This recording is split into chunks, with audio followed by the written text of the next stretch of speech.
Sorry, Jalin, hang on. We got audio problems real quick. We're going to fix it.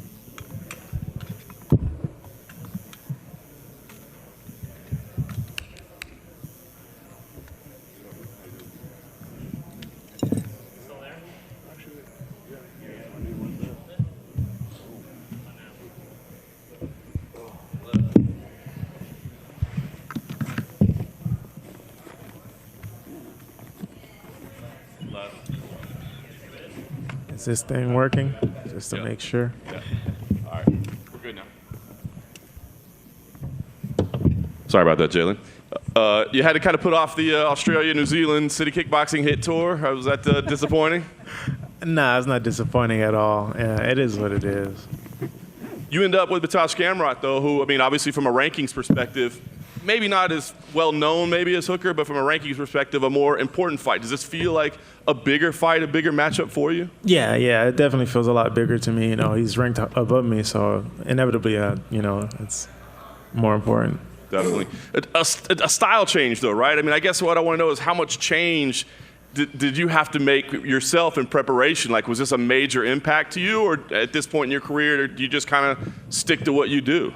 I stick to what I do. You know, I always just try to execute my own game plan, not to worry about my opponent too much. But in preparation for this fight with Hooker, I was anticipating him trying to take me down anyway. So it kind of all played together like pretty well.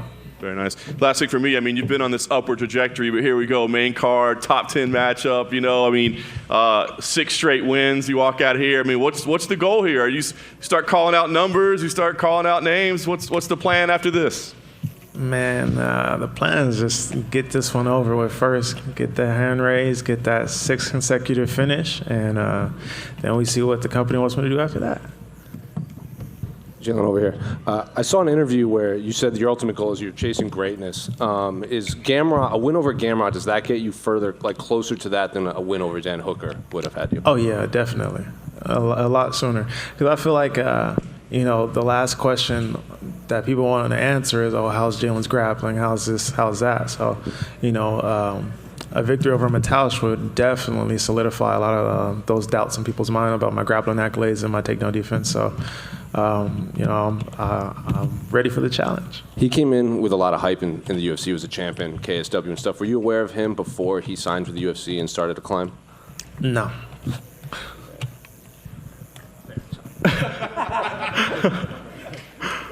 Hey, Jalin, just back here. I got a fun one for you. I hear you're into astrology and zodiac signs, and I'm wondering if you were able to look at your opponent's astrology sign and learn anything about him. Nah, I don't look at zodiac signs for opponents. Maybe you should. You're into zodiac signs, correct? Yeah, I am, but not for opponents. I mean, mainly for like compatibility with friends and family, maybe like relationship stuff, but that's it. So you've never looked into it before you accepted a fight or thought about a certain time of the month you're fighting or anything like that? Never thought of that at all, but I'm definitely going to look into that. That might make some sense. Well, he's a Sagittarius, so look it up backstage. Oh, all right. Well, I'm a Taurus, so the bull's coming. Thank you. Hey, Jalin, back here, brother. What did you think after Drew Dober called you out last year and then he didn't take the opportunity to jump on this fight? I honestly don't even really want to speak on that too much because he's not here. He didn't step up. So why would you say somebody's name if you're not going to step up? I'm not going to say nobody's name unless I feel like I could beat them any day of the week. That's just how I feel. That's how I roll. As you see, I don't say too many people's names at all because, you know, that's just not me, you know, but I don't know. Like, then it you know, it just makes you look like I ain't gonna say no profanity, but it just makes you look a little softer if, you know, you get the opportunity to fight me and then you don't take it because you need more time for whatever you need, more preparation, more to co-weight, whatever the hell it is. Like, it makes you look weak. And then even when he called me out, he just kept talking about Michael Chandler. Oh, Michael Chandler fight this, Michael Chandler fight that. He didn't really want to fight me. He didn't want these problems, like he said. He didn't. Hey, Jalin, over here. You know, in your fight with Dan Hooker before it got canceled, you opened up as a favorite. You know, now with the Gamrot fight, you're an underdog. First time you've been an underdog in quite a while. Kind of curious your opinion on how you feel about that. I'm always underdog in my mind. You know, it don't make a difference to me. Shoot, if you're a betting man, bet some money. Love to hear that. And then last question, speaking of a betting man, main event, John Jones fighting for the first time in a while. If you were allowed to put some money down, who would you take? You can't bet against John, man. You just can't. Jalin, back over here. In 6 of your 9 fights in the UFC, you've been on pay-per-view, like the UFC's put you on a numbered card. What do you think that says, to you, and what do you think the UFC thinks of you?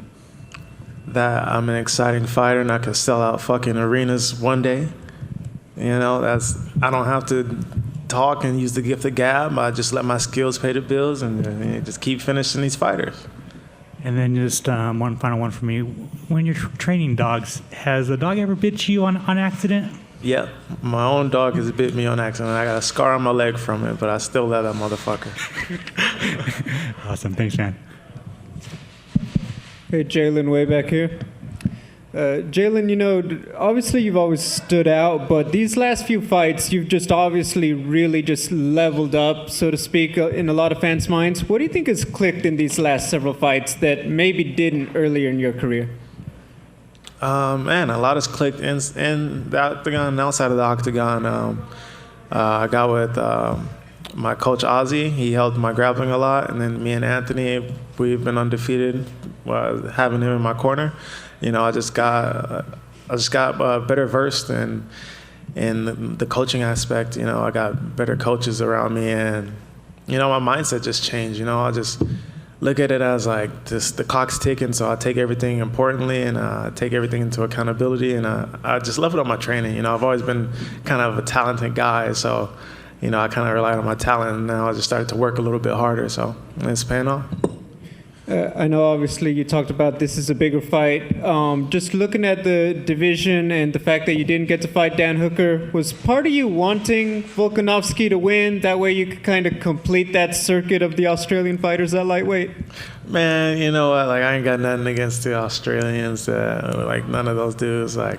It just was what it was. They kept stepping up to fight me. I kept stepping up to fight them. And honestly, the main reason why I called out Dan is because I wanted to fight on the Perth card. I wanted to go back to Australia, but it is what it is.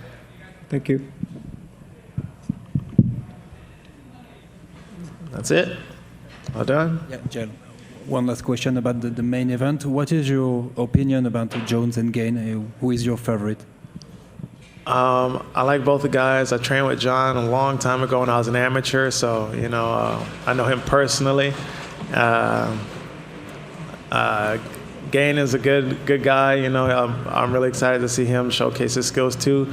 But I'm not gonna go against John. It is what it is. Thank you guys.